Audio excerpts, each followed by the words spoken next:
I think the biggest challenges for the centre-left there are actually several. I think at the global level they are climate change, global poverty, financial market instability, the externalization of risks and so on. But underpinning all these problems is the way in which market philosophy has failed us, because the real costs of doing business in the marketplace has been externalized to other actors, to states and to other parties, and has not been embedded into the marketplace itself. So all these problems are an example of the failure and exhaustion of the old market-first philosophy, which creates for social democrats an opportunity to rethink of how you balance growth with social justice and sustainability. Jamen for mig er en af de rigtig store udfordringer, det er at få slået fast, at der er andre værdier i livet end dem, der kan måles i penge og vejes og tælles og gøres op. Jeg tror grundlæggende drejer sig om at få sat en dagsorden, der handler om balancer i folks hverdag, balancer mellem familieliv og arbejdsliv, balancer mellem det at være på arbejdsmarkedet og være udenfor.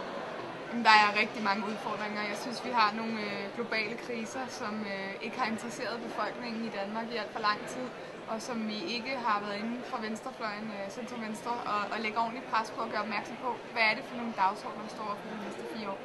Der kunne jeg igen nævne en klimakrise, en finansiel krise, en fødevarekrise, en oliekrise.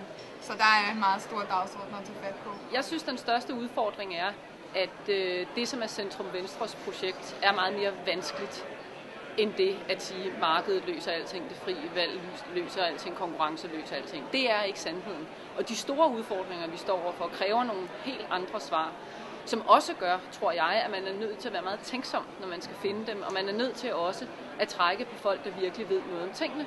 Altså det er ikke ting, man heller bare, eller løsninger, man kun kan tænke politisk. Man er nødt til at gå sammen i forskellige, altså trække på forskellige fagligheder også i det.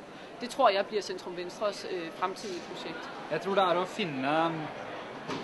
finde balancen mellem det offentlige og det private, og lage løsninger, konkrete løsninger, som fremstår som nye. På den korte bane her i Danmark, tror jeg, den største udfordring er selvfølgelig at blive enige. Det har vi ret store problemer med. Det er den største udfordring. Derudover så bliver det selvfølgelig, også i forhold til det, som David Helge lige har snakket om, så bliver det den økonomiske krise, finanskrisen, en øget regulering af markederne og finansmarkederne, som jeg tror bliver i den grad Centrum Venstres store udfordring og opgave de kommende år.